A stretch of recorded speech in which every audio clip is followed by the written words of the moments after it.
Self fulfilling prophecy क्या होती है? इसमें अगर हम इसको उर्दू में एक्सप्लेन करें तो इसका मतलब होता है कि जैसा हम सोच रहे होते हैं एट द एंड हमारे साथ वैसा हो जाता है। अब ये तो चीज़ ठीक है कह दी, बट इसका एक्चुअली में होता कैसे है? जैसे हम कुछ सोच रहे हैं, कुछ सोचते हैं, अच्छा सोचते हैं या बुरा सोचते हैं, तो जो हमारे बिहेवियर्स होते हैं, इट्स लाइक कि इट्स अ ट्रायंगल, कि जो हमारे बिहेवियर्स होते हैं वो हमारे थॉट्स के साथ इंटरकनेक्टेड होते हैं, हमारी सोचों के साथ हमारे रवैये जो है वो आपस में लिंक्ड होते हैं। जैसा हम सोच रखते हैं अल्टीमेटली फिर हम वैसा करना भी शुरू कर जाते हैं। जैसे अगर हम ये सोच रखें कि मैंने अपनी फैमिली मीटिंग्स अच्छी किया करनी है आगे से, ये सोच हम रखें, बट इसके ऑपोजिट हम सोच ये रख रहे होते हैं कि मैंने अपनी फैमिली मीटिंग में आज ये थ्रेट देना है, आज मैंने फलां बात करनी है, आज मैंने ये बात करनी है कि आप मुझे यहाँ से लेकर जाएं, आज मैंने दिनों की कम करने की बात करनी है। मतलब हम ये पूरी दिन में ये एजेंडा बना रहे होते हैं, ऐसे ही अपने माइंड में ये सब सोच रख रहे होते हैं कि आज मैंने बस टाइम मीटिंग में वेस्ट करवाना है और किसी नॉन इशू को लेकर पकड़ लेना है और बस उसी के ऊपर बात करते चले जाना है। मैं बता रही हूँ ना कि जब हम ये सोच रहे होते हैं ना, बैक एंड पे हमारे माइंड में ये चीज़ें चल रही होती हैं, तो जब हम मीटिंग होती है हमारा बिहेवियर कैसा हो जाएगा? जब ये सोच चल रही होगी कि आज कोई ना कोई तो धमकी देकर जानी है फैमिली को, हमारा भी उस सबसे पहले तो असर हमारे खुद के ऊपर पड़ेगा इस सोच का कि हमारा बिहेवियर, हमारा रवैया चेंज होना शुरू हो जाएगा, हमारी टोन ऊपर होना शुरू हो जाएगी, हम बिला वजह एंग्शियस हो जाएंगे, गुस्सा आना लग जाएगा, बुरा फील करना शुरू हो जाएंगे। और फिर जब ये सारे इतने पेंट अप बिहेवियर्स के साथ हम मीटिंग्स में जाएंगे तो सारा बिहेवियर जो है वो फैमिली के ऊपर निकल आएगा, सारा वेंट आउट हो जाएगा, सारा उनके ऊपर हम पेंट अप कर देंगे। ये चीज़ समझ में आए कि इसको कहते हैं सेल्फ फुलफिलिंग प्रोफेसी। हमारे एक्शंस वैसे हो जाते हैं और फिर रिजल्ट भी हमें वैसा ही मिलता है। ये सोचेंगे कि एग्जाम में मैंने फेल होना है, मैं फेल हो जाऊंगा, मेरी तैयारी नहीं ठीक है।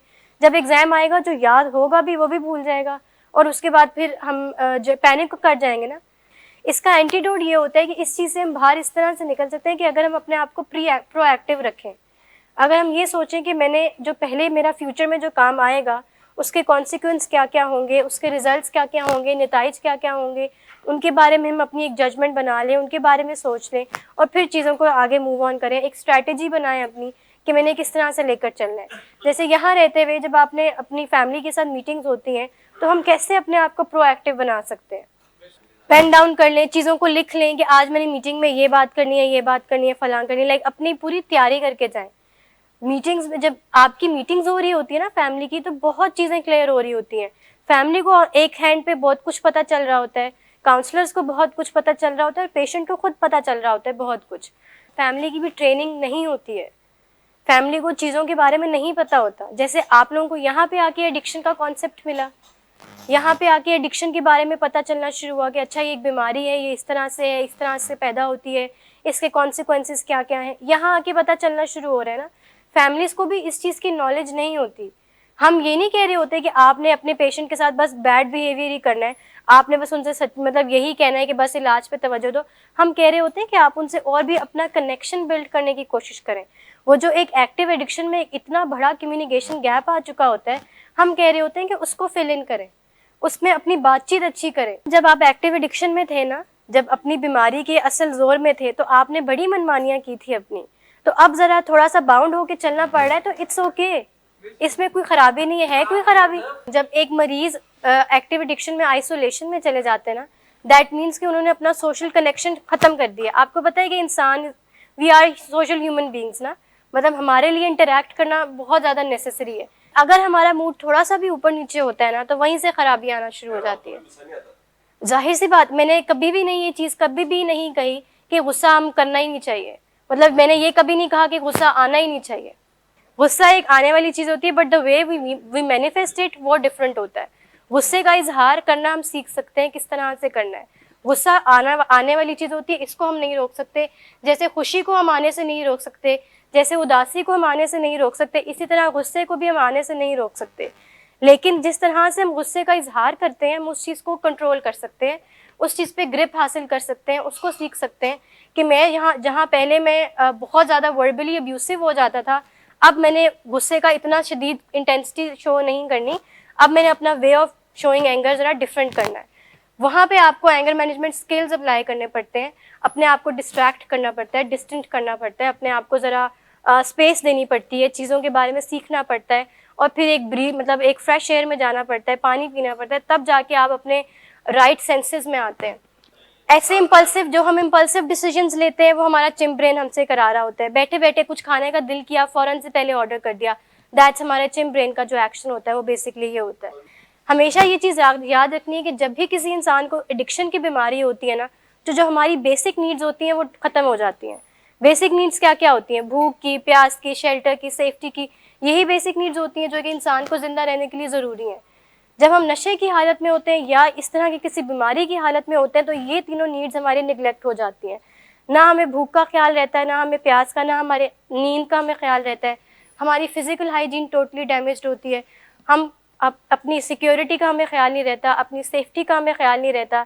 हम चाहे किसी के भी घर हो, अपने घर हो, रोड पर हो, we don't care. All we need is हमारा ड्रग। तो ये बेसिकली, अगर ये जो चीज़ है, ये तो केमिकल एडिक्शन की मैंने बात की। इसी तरह से नॉन केमिकल एडिक्शंस भी होती हैं। फूड की एडिक्शन हो गई, पर्सन की एडिक्शन हो गई, टीवी की एडिक्शन हो गई। तो ये जब इन सब चीज़ों की जो एडिक्शंस होती हैं, ये भी हमारे साथ यही रवैये इख्तियार कर लेती हैं। गुस्से को कंट्रोल करना सीखना एक बहुत बहुत बड़ा स्किल है, और जो कि बहुत असेंशियल स्किल है। गुस्सा ही वो मेन चीज़ होती है जो हमारी कम्युनिकेशन को ख़राब करती है। गुस्सा ही वो मेन चीज़ होती है जो हमारे रिश्तों को, हमारे ताल्लुकात को आपस में डैमेज कर देती है। ऐसा ही है, गुस्से के अलावा और क्या क्या चीज़ें होती हैं? रिजेंटमेंट्स रखना, रंजिशें पाल लेना, और इसके अलावा ईगो आ जाना बहुत ज़्यादा, अनापरस्त हो जाना बहुत ज़्यादा। ये सब वो चीज़ें होती हैं जो कि पैदा गुस्से से ही होती हैं, और फिर वो आगे जाके बड़ी होती चले जाती हैं, जिसकी वजह से ख़राबियाँ पैदा होती हैं। तो अपने गुस्से पर काबू पाना सीखना और बातचीत करने का हुनर सीखना बेसिकली बहुत इंपॉर्टेंट चीज़ है, जिसके ऊपर हमें काम करना चाहिए और करते रहना चाहिए। जब हम एक्टिव एडिक्शन में होते हैं तो हमारी तो ये डोमेन टोटली डैमेज्ड होती है कि हम जो भी बात करनी है वो गुस्से से ही करनी है। गुस्से के अलावा और कोई पैटर्न हम सीख ही नहीं पाते। चुप रहना ना basically passive communication style. Passive communication style मतलब ये कि अपने साथ गुस्सा करना, अपने साथ नाइंसाफ़ी करना, अपने ऊपर जुल्म करना। एग्रेसिव कम्युनिकेशन स्टाइल में तो हम दूसरों के साथ जुल्म कर रहे होते हैं ना, दूसरों को हर्ट कर रहे होते हैं। बट पैसिव कम्युनिकेशन स्टाइल में हम अपनी तबाही कर रहे होते हैं, हम अपनी डिस्ट्रक्शन की तरफ चले जाते हैं। इसकी वजह यूजुअली ये होती है कि आपकी सेल्फ इस्टीम लो होती है, कि आपको अपने ऊपर कॉन्फिडेंस नहीं होता कि जो बात मैंने करनी है वो अच्छी है भी कि नहीं है, जो वर्दी है भी कि नहीं है। देखें, जब हमें एक इंसान को ये लगने लग जाए ना कि ये बात ऑथेंटिक नहीं है जो मैंने करनी है, इसका मतलब ये है कि उनकी सेल्फ इस्टीम लो है, इज़्ज़त नफ्स की कमी है, कि अपने ऊपर कॉन्फिडेंस ही नहीं है कि जो बात मैंने करनी है वो ऑथेंटिक है भी कि नहीं। ये बहुत बड़ा मसले क्रिएट करती है सेल्फ इस्टीम का लो होना, और इससे काफ़ी सारे डैमेजेस होते हैं हमारी अपनी पर्सनैलिटी के ऊपर। पैसिव कम्युनिकेशन स्टाइल की एक one of the main symptom होती है कि सेल्फ इस्टीम, इज़्ज़त नफ्स जो है वो बहुत लो होती है, अपने ऊपर कॉन्फिडेंस ही नहीं होता, जिसकी वजह से हम दूसरों से बातचीत नहीं करते, जिसकी वजह से हम किसी के साथ डायलॉग में एंटर ही नहीं होते। हमें लगता है कि जो मैंने बात करनी है वो मुनासिब नहीं है, मैंने अगर बात कर दी तो अगला बुरा ना मान जाए, उनको मैं हर्ट ना कर दूँ, वो गुस्सा ना कर जाए, उन्हें ये बात अच्छी ना लगी तो फिर क्या होगा।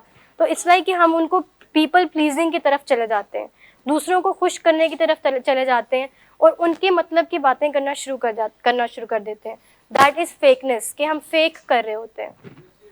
देखिए, ये मसले वाली बात है कि नहीं है कि एक इंसान को अपनी ज़िंदगी की परवाह ही नहीं है, उनको पता ही नहीं है कि वो इस चीज़ की परवाह करते ही नहीं है कि नशे उनके लिए कितने ख़राब हैं। हम आपको ये समझा रहे होते हैं कि ये जो एक रेपिटेटिव सोच आ रही है, ये सोच के जो जुगाली कर रहे हैं, रुमिनेट कर रहे हैं, ये चीज़ आपको ठीक नहीं करेगी, ये इस चीज़ से कोई रिजल्ट नहीं मिलता। जी बिलाल सर बताइए।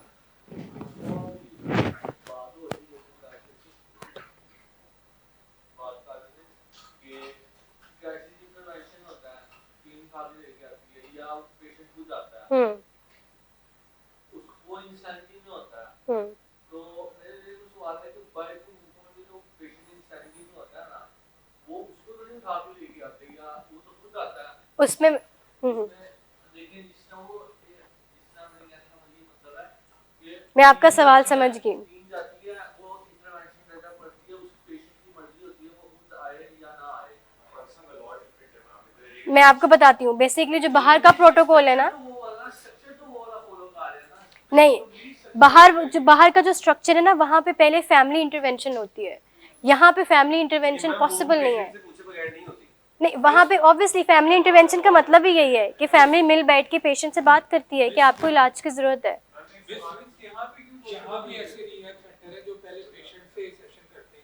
पेशेंट को चेक करते हैं कि मसला है या नहीं है, जहाँ इस तरह नहीं कि पहले डायरेक्ट टीम गई उठा के ले फिर रख के देखिए, एक इंसान जिनकी सैनिटी उनके पास नहीं है, मतलब इंसानियत, उनको भी ऐसे ही होता है ना भाई, जहाँ पर तो पेशेंट खुद आता है, पेशेंट खुद तब आता है जब फैमिली उनसे बात कर चुकी होती है। भी बात कर ली जब आपसे फैमिली बात करे नशों के दौरान, तो क्या ज़्यादा से ज़्यादा पॉसिबिलिटीज़ क्या होती हैं? बात करते हैं, अब आप दो साइडों में देख सकते हैं। मैं आपको बताती हूँ, आपने अब मेरी बात गौर से सुननी है। बाहर के मुल्क में जब फैमिली बात करती है ना अपने मरीज से, ऐसा नहीं होता कि एक दफ़ा बात करने से मरीज मान जाए। 6 महीने लगते हैं एटलीस्ट फैमिली इंटरवेंशन कंप्लीट होने में। 6 मंथ्स बाद जाके एक फैमिली इंटरवेंशन कंप्लीट होती है, तो पेशेंट अपनी मर्जी से रिहैब में आता है। यहाँ पे तो भी उल्टा हो रहा है ना, यहाँ पे उल्ट इसलिए हो रहा है बिकॉज यहाँ पे फैमिलीज इतनी एजुकेटेड नहीं होती, फैमिलीज के पास इतनी नॉलेज नहीं होती, इतनी अवेयरनेस नहीं होती, उनको नहीं पता होता। उनके नज़दीक तो ये चीज़ होती है कि मेरे में ही कोई ख़राबी थी, मेरी कोई सोबत जो है वो मेरी बुरी सोबत थी, या मैंने परवरिश अच्छी नहीं की तो मेरा बच्चा नशों में पड़ गया। उनकी ये एक माइंडसेट से वो ऑपरेट कर रहे होते हैं। ये जो बात चीज़ आती है ना, ये जो हम रवैया सीखते हैं, ये बेसिकली पैसिव कम्युनिकेशन से आता है कि जब हम अपनी बातचीत सही से करते ही नहीं हैं और पैसिविटी में रहते हैं, तो हम रंजिशें रखना शुरू कर देते हैं, हम रिजेंटमेंट्स रखना शुरू कर देते हैं। वहाँ से फिर हमारी खराबी पैदा होती है। जब हम एक इलाज में होते हैं ना, तो हम फिर ये नहीं देखते कि मुझे कितने दिन चाहिए ठीक होने के लिए, हम सिर्फ अपनी बेहतरी पे फोकस रखते हैं। हम सिर्फ अपना फोकस इस चीज़ के ऊपर रखते हैं कि बस जितना जल्दी मैं बेहतर हो सकूँ मैं हो जाऊँ। हम अपना फोकस ये रखते हैं, हम ये नहीं रखते कि दिन कितने करने हैं। अपनी फैमिली को जानने की कोशिश करें, try to connect with them, try to bond with them, try to make a bond with them. उनके साथ एक कनेक्टिविटी बनाएं। जो पहले एक्टिव एडिक्शन में कहीं बहुत दूर चली जा चुकी थी, उनसे पूछें उनकी फेवरेट चीज़ें क्या हैं। जस्ट टॉक टू देम, अच्छी उनसे इस तरह की कॉन्वर्सेशन करें कि जिससे जब वो हम रूम से निकल के जाए ना, तो एक उनके मुंह पे स्माइल हो, और जब आप भी ऊपर जाएं अपनी मीटिंग के बाद, तो आपके फेस पे भी एक स्माइल हो। तो ये कम्युनिकेशन इज़ एवरीथिंग। बातचीत करना सब कुछ है। बातचीत अगर हमें बातचीत नहीं सही से करनी आती, ना हम किसी की इज्जत सही से कर पाते हैं, ना कोई हमारी इज्जत सही से कर पाते हैं। अगर हमारी बातचीत अच्छी नहीं होती, वही बात कि अगर हमारी बातचीत अच्छी हो, हमारा लहजा अच्छा हो, हमारे बातचीत करने का अंदाज अच्छा हो, हमने जो बात करनी है उसका कंटेंट अच्छा हो, और हर इंसान हमारी इज्जत करता है और हम फिर अगले की इज्जत कर रहे होते हैं। तो ये जो बातचीत हम करते हैं ना, हमारा सारा जोर, हमारा सारा रोब हमारी फैमिली पे चलता है। क्यों? क्योंकि उनके साथ हमारे इमोशंस बहुत अटैच्ड होते हैं और वही हमारे सबसे क्लोज होते हैं। और एक्टिव एडिक्शन में हमने दिल खोल के अपनी मनमानियाँ की होती हैं उनके ऊपर, हमने अपनी मर्जियाँ चलाई होती हैं उनके ऊपर। इसीलिए यहाँ आके उनकी थोड़ी मर्जी चल रही होती ना, ये बात थोड़ी हजम नहीं हो रही होती, ये बात अच्छी नहीं लग रही होती कि कैसे उनकी मर्जियाँ चल रही हैं। हमने सारी ज़िंदगी अपनी मर्जी की, अब आके फैमिली अपना रोल अदा कर रही है। It's not possible. ये चीज़ हमें ईट अप करती रहती है, ये चीज़ हमें अच्छी नहीं लग रही होती कि ऐसे कैसे, और फिर हम रिजेंटमेंट्स रखना शुरू कर देते हैं, फिर हमें गुस्से भी आने शुरू हो जाते हैं, फिर हम अपनी बातचीत अच्छी नहीं करते, हम अपनी मीटिंग्स ख़राब करते हैं, हम अपने इलाज पे ध्यान नहीं देते, हम दिनों की बात नॉन इश्यूज़ बात करना शुरू कर देते हैं, जस्ट बिकॉज कि हम ये चीज़ नहीं एक्सेप्ट कर रहे होते कि हम बीमार हैं। डॉक्टर इजाज़ साहब भी यही बात कर रहे थे ना कि इतना डिजीज़ कॉन्सेप्ट क्लियर करें, अपनी बीमारी को जानें कि आप किस नोयत की बीमारी है आपकी। जिस दिन आपको ये पता चल जाएगा कि मैं एक बीमार इंसान हूँ और मुझे इलाज की ज़रूरत है, उस दिन फिर आप कोई दिनों की बात नहीं करेंगे, आप सारी ज़िंदगी परहेज़ करेंगे, कभी आप रिलैप्स नहीं करेंगे। आपने परहेज़ करना छोड़ दिया, आप रिलैप्स पे रिलैप्स करेंगे। नशा करना एक मूड की ख़राबी होती है बेसिकली, कि जब हमारा मूड अप या डाउन हुआ, जैसे मिसाल के तौर पर ब्रेकअप हुआ, किसी दोस्त से लड़ाई हुई, कोई जॉब में लॉस हुआ, कोई अनएम्प्लॉयड है, तो इसमें डिप्रेशन की स्टेट में चले गए। जब हम डिप्रेशन की स्टेट में चले जाते हैं तो हम एक क्विक फिक्स की तरफ जाते हैं। हमारा ब्रेन ऑटोमेटिकली डिज़ाइन इस तरह से हुआ है कि हम शॉर्ट रास्ते देखते हैं, और हमें शॉर्ट रास्ते देखने की बड़ी आदत होती है, हम वो ढूंढने की कोशिश करते हैं। शॉर्टकट हमें ये मिलता है कि लेट्स डू ड्रग्स, नशा कर लेते हैं, मुझे ज़रा एक हाई मिल जाएगा, एक सुकून मिल जाएगा। पहली दफ़ा हम नशा इसीलिए शुरू करते हैं, और फिर हम एक नशे के आदी बन जाते हैं। वो सुकून हमें इतना अच्छा लगना शुरू हो जाता है बिकॉज प्लेयर जो है वो ज़्यादा मतलब डोमिनेट कर जाता है, और फिर हमें वो इतना अच्छा लगने शुरू हो जाता है कि वो हमें एक एडिक्शन की तरफ चले जाते हैं। देखिए, मूड अपना कंट्रोल नहीं हुआ तो जाके हम दोस्तों में बैठ गए कि चलो इसी बहाने मूड अच्छा हो जाएगा। दोस्तों में बैठ गए, वहाँ पे नशे शुरू हुए हुए थे, आपने कहा चलो ये भी करके देख लेता हूँ, ब्रेकअप तो हुआ ही हुआ है, ये भी कर लेता हूँ, इसी बहाने मुझे ज़रा सुकून मिल जाएगा, पीस ऑफ माइंड मिल जाएगा, and we do drugs. I am just giving example breakup की, और भी बहुत सारी वजूहात होती हैं, बट जो एक्चुअल मेन रीज़न होती है नशा शुरू करने की, that is mood mismanagement, mood की ख़राबी बेसिकली। अब ये दो तरीके होते हैं कि समटाइम्स पहले मूड की ख़राबी होती है, फिर जाके हम नशे में जाते हैं, या फिर मूड डिसऑर्डर पहले होता है, नशा बाद में आता है। ये दोनों चीज़ें होती हैं। मूड डिसऑर्डर में मेनली बाइपोलर डिसऑर्डर होते हैं। बाइपोलर मतलब दो पोल्स की बीमारी, एक डिप्रेशन में और एक मेनिया में, दोनों स्टेट्स होती हैं हमारी, अप डाउन चल रहा होता है। ये बेसिकली बाइपोलर की बीमारी होती है। इसमें बहुत सारे और भी सिम्टम्स होते हैं, इसको हम मज़ीद किसी दिन डिटेल में डिस्कस करेंगे। तो पहले या तो मूड की बीमारी होती है तो फिर हम नशे की तरफ आते हैं, या फिर पहले नशा आता है और फिर मूड की बीमारी आती है। ये दोनों स्टेट्स हो सकती हैं।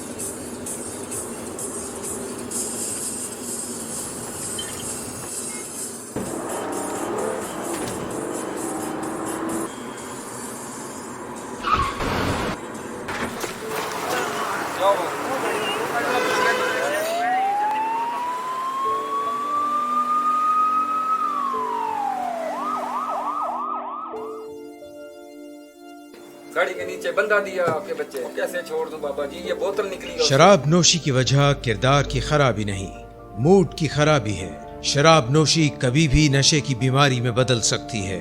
नशे की बीमारी हर स्टेज पर काबिले इलाज है। मदद हासिल कीजिए, क्योंकि वो ऐसा नहीं करेगा। विलिंग वेज से मदद हासिल कीजिए, कहीं से भी मदद हासिल कीजिए, लेकिन फौरी मदद हासिल कीजिए। जिस मुआवजे के इंतजार में आपने बहुत देर कर दी, अब वो दस्तक दे रहा है। मदद हासिल कीजिए, मदद हासिल कीजिए, मदद हासिल कीजिए।